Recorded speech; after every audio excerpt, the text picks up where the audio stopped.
민수기 25장 1절부터 15절 말씀입니다.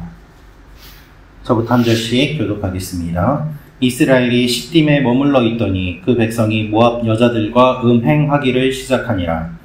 그 여자들이 자기 신들에게 제사할 때에 이스라엘 백성을 청하매 백성이 먹고 그들의 신들에게 절하므로 이스라엘이 바알 부올에게 가담한지라 여호와께서 이스라엘에게 진노하시니라.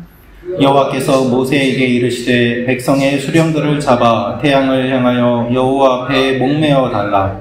그리하면 여호와의 진노가 이스라엘에게서 떠나리라. 모세가 이스라엘 재판관들에게 이르되 너희는 각각 바알 부올에게 가담한 사람들을 죽이라 하니라. 이스라엘 자손의 온 회중이 회막문에서 올 때에 이스라엘 자손 한 사람이 모세와 온 회중의 눈앞에 미디안의 한 여인을 데리고 그의 형제에게로 온지라.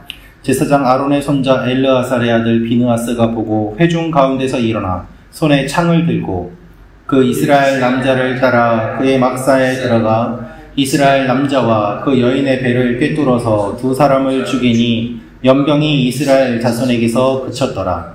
그 연병으로 죽은 자가 24,000명이었더라. 여호와께서 모세에게 말씀하여 이르시되 제사장 아론의 손자 엘르아살의 아들 비느하스가 내 질투심으로 질투하여 이스라엘 자손 중에서 내 노를 돌이켜서 내 질투심으로 그들을 소멸하지 않게 하였도다. 그러므로 말하라. 내가 그에게 내 평화의 언약을 주리니 그와 그의 후손에게 영원한 제사장 직분의 언약이라. 그가 그의 하나님을 위하여 질투하여 이스라엘 자손을 속죄하였음이니라. 죽임을 당한 이스라엘 남자 곧 미디안 여인과 함께 죽임을 당한 자의 이름은 시므리니 살루의 아들이요 시므온인의 조상의 가문 중 한 지도자이며. 같이 읽겠습니다. 죽임을 당한 미디안 여인의 이름은 고스비이니 수르의 딸이라. 수르는 미디안 백성의 한 조상의 가문의 수령이었더라. 아멘. 발락과 발람의 사건이 몇 장에 걸쳐서 계속해서 진행이 된 이후에 이어서 이스라엘 백성들이 음행하는 내용이 기록되어 있습니다.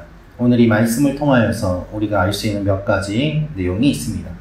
첫째로 알 수 있는 것은 하나님은 지켜주시지만 이스라엘은 악을 행합니다 라는 것입니다. 하나님은 지켜주시지만 이스라엘은 악을 행합니다.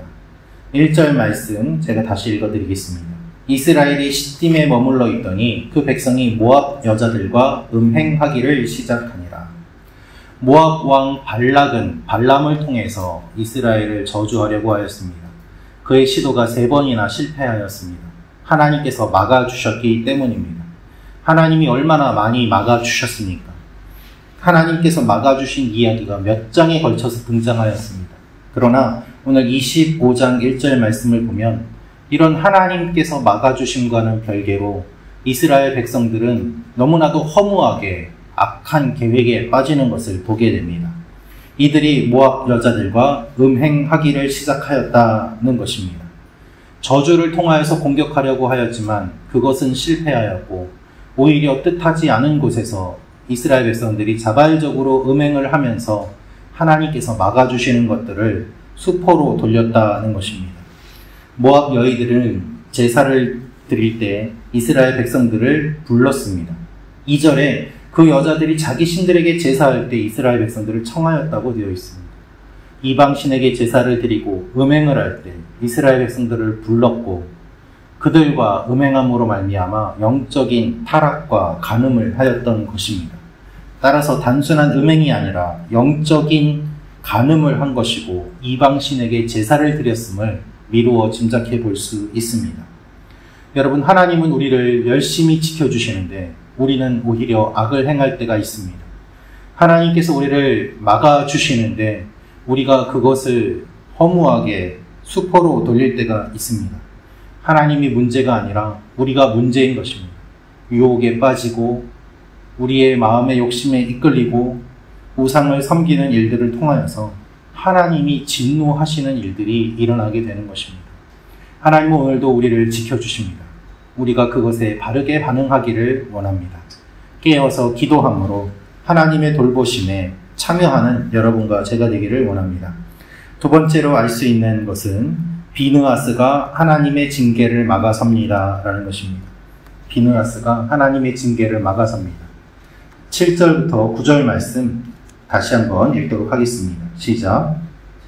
제사장 자손의 손자 엘르아살의 아들 비느하스가 보고 회중 가운데에서 일어나 손에 창을 들고 그 이스라엘 남자를 따라 그의 막사에 들어가 이스라엘 남자와 그 여인의 배를 꿰뚫어서 두 사람을 죽이니 연병이 이스라엘 자손에게서 그쳤더라. 그 연병으로 죽은 자가 24,000명이었더라. 가늠한 결과 하나님의 징계를 받게 되고 24,000명이라는 사람이 죽게 되었습니다. 하나님께서는 이스라엘 지도자들을 목매달아 죽이라고 말씀하십니다.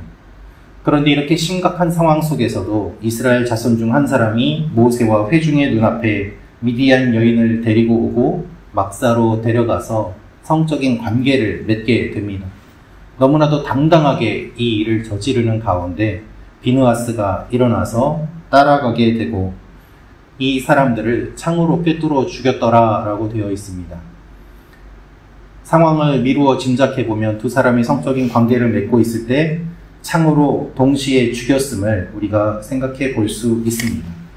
모압 족속과 미디안 족속이 한패가 되어서 음행을 퍼뜨리는 일을 하고 있었는데 이것을 비느하스가 참을 수 없었고 이 일을 통하여서 하나님의 진노가 멈추었다라고 기록되어 있습니다. 그렇지 않았다면 더 많은 사람들이 죽었을 것입니다. 비느하스 한 사람이 거룩한 분노를 나타내므로 하나님의 진노를 막아서고 이스라엘 백성들을 그나마 더 죽지 않도록 막아주는 모습을 볼 수 있습니다. 하나님께서는 그의 충정과 열정을 보시고 영원한 대제사장직을 약속하십니다. 여러분, 거룩한 한 사람이 하나님의 징계를 막아섭니다. 하나님 앞에서는 한 사람이 중요합니다. 깨어있는 한 사람, 거룩한 한 사람, 그 사람이 깨어 기도하고 하나님 앞에 바르게 섬으로 말미암아 하나님의 진노를 막아서고 더 이상 재앙이 오지 않도록 막아설 수 있습니다. 예수님 한 분 때문에 우리가 살아난 것처럼 우리 한 사람이 깨어서 기도함으로 우리 가정이 살아나고 우리 교회가 살아나고 공동체가 살아납니다. 이 새벽에 깨어서 주님 전에 나오신 여러분 한 분 한 분이 하나님께서 쓰시는 사람, 비느하스와 같은 사람이 되시기를 주님의 이름으로 축원합니다.